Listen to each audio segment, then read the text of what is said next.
is. I It's got a lot to dangerous. live for. But it's one of those things where, not everybody is going to see resistance Yeah. in the same way, and one of those people may be Nicki Yeah. Minaj. So if you all don't know, Nicki Minaj has outed herself to be a huge Trump supporter, and I guess that would make her MAGA, right? Yeah, she She's said she part of MAGA. MAGA. Yeah. um, and so I think over last weekend, was it? Nicki Minaj goes to DC, and she's a part of the Trump's Accounts Summit, Yeah, it's and like a she's a financial account for kids that they've been promoting, and they're calling it the Trump accounts. But this idea is not a new idea. This idea has been floated floating around by around. different financial journalists and different financial investment firms. But obviously, Trump is the president now. He's the one that can push it and try to get it through Trump is Congress. another PR Eh, princess. yes, he's a PR princess. Yes, yes. So he know how to work the media very Very extremely well. well. So Nikki was there. They held hands and she talked about being MAGA and all that. But then at the end, she got the Trump Gold Card, which is a card that costs $1 million, Costs $1 million. but basically grants you citizenship. And a lot of people didn't know that Nicki Minaj came to America illegal at the age of 5.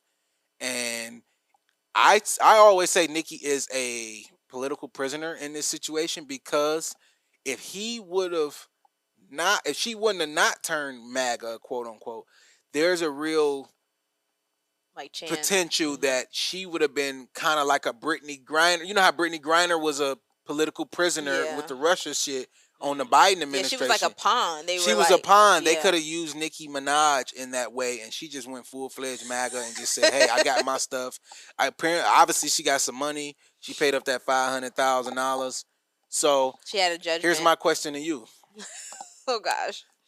Do you judge Nicki for this? Are you looking at Nicki any different? Like as a barb, because I'm a barb as well. You know what I'm saying? I think I don't think I'm alone when I say I think a lot of barbs are kind of looking at her differently. Only because her core fan base, and I said this before, and this goes for Snoop Dogg, this goes for Nelly, this goes for Ludacris, this goes for Nicki Minaj, 50 Cent, all big Trumpers. You don't get to the international icon legend that you are without your core fan base. It's that core fan base that lifted you up out of Jamaica, Queens, that lifted you up out of wherever Nelly's from in Tennessee.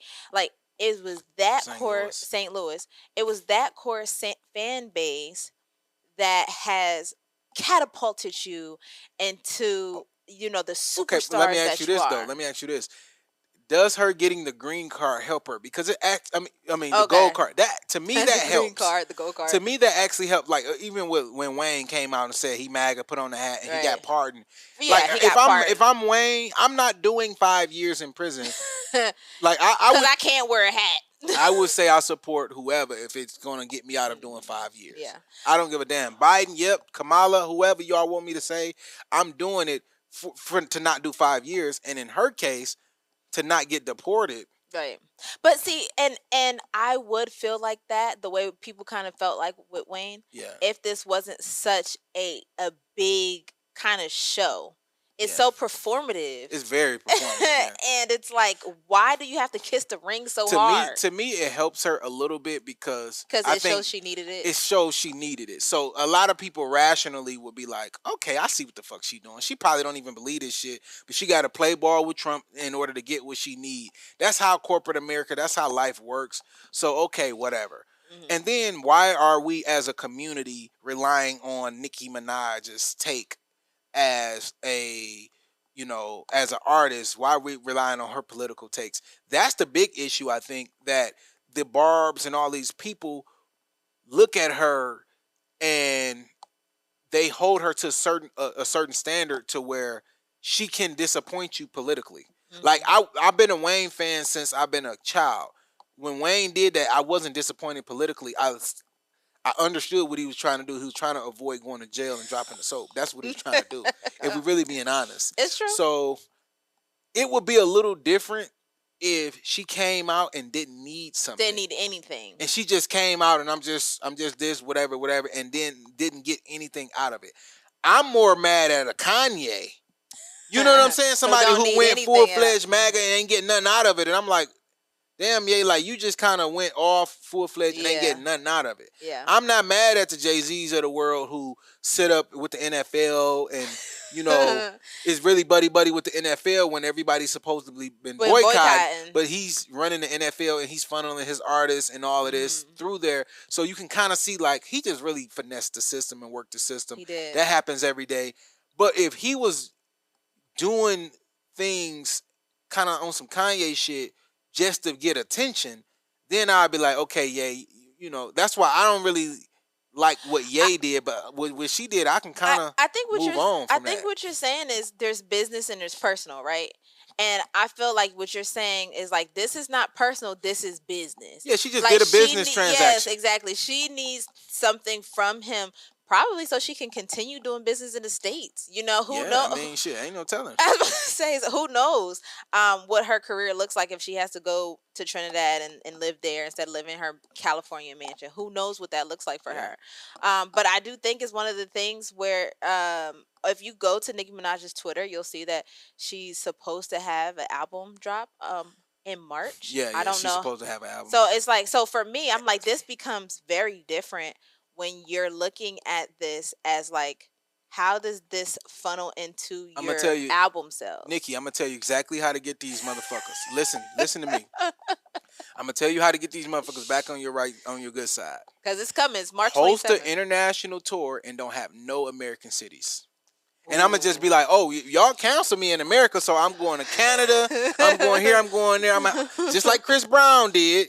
Chris Brown started touring internationally when he got canceled by American media and American people. He started touring international and people started begging, please, Chris, please come back. All she got to do is drop this album and announce an international tour. Don't touch one U.S. state, and people gonna start begging her. Okay, we want you. We want it back. We want it back. We want it back. That's all she got to do, because at the end of the day, that's all she is a global music icon. Yeah. Now, if I'm more disappointed when some of your thought leaders, civil rights leaders, political leaders do things that are kind of against the community, because that's their whole life body of work. Nicki, this is 5 seconds of her entire life. So if she never say anything about politics again and go back into her Nicki Minaj mode, producing great albums, great music, great tours, I really don't look at her as a political person. She's not a political person, but her music is not political. Let's say that. Like her body of work is not political. Her whole life is not political. Like nothing about her is political other than now. I was about to say, technically she's political because she's an illegal. She's here illegally, and she's been here illegally for years. Well, yeah, but we didn't know that until she disclosed that she's been here illegal. I don't think she disclosed that in 2019. I think she disclosed it, yes, like in the 2010s. But if you have listened to Nicki, you have heard her say like, she snuck into the land. Like she has said that before. So, and then the whole calling Don Lemon, back to Don Lemon, calling Don Lemon like a slur, like a gay slur and stuff. And then you have a big fan base so you have fan base who are illegal immigrants like you. You have a fan base who is LGBTQ. You know what I mean? So I am interested to see how this album goes. I mean, I think it's going to do well, because at the end of the day, people they love Nicki. Now if the music is good, it's gonna do good. Now if his ass, oh my God, she's gonna. If the music is trash, but I don't really see her dropping. She doesn't drop trash. She don't drop trash. So again, I think she can make it. I think she can make a pivot and rebuild her career. If I'm her PR person, I would just say host an international tour and don't do no cities in America. You're gonna start seeing people, your core base, your people. You're going to start seeing people beg for it. And then once they start begging for it, well, y'all ask for it. Here's Atlanta, here's Houston, here's Dallas. Here, niggas. That's all she going to do. Here, niggas, damn. Basically. You know what I'm saying? And then she going to... It's coming up quick, though. March 27th is coming up quick. I think that's going to get pushed back. You think so? I don't see an album. I don't see it dropping in March. I was about to say, if I was her PR team, I'd drop it in like the summer. It's too close. Yes, it's absolutely too close. So, yeah, we'll see what happens. But,